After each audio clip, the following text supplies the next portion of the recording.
मसाला भेंडीसाठी लागणारे साहित्य आहे भेंडी, बटाटा, कांदा, लसूण, कढईमध्ये तेल तापून घ्यायचे, त्यामध्ये जिरं मोहरीची फोडणी द्यायची आहे, लसूण टाकायचं आहे, त्यामध्ये कांदा आणि बटाटा परतून घ्यायचा आहे, त्याच्यामध्ये भेंडी टाकायची आहे, भेंडीमध्ये लाल तिखट, हळद, काळा मसाला, कांदा, लसूण आणि त्याच्यामध्ये चवनुसार मीठ टाकायचं आहे आणि ती भेंडी हलवून घ्यायची आहे।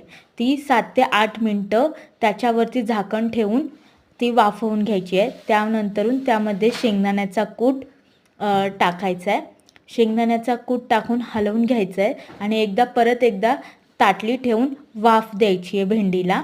अशा प्रकारे आपली भेंडी 7 ते 8 मिनिटांमध्ये शिजून होईल। त्यामध्ये बारीक चिरलेली कोथिंबीर टाकायची आहे आणि गार्निश करायची आहे।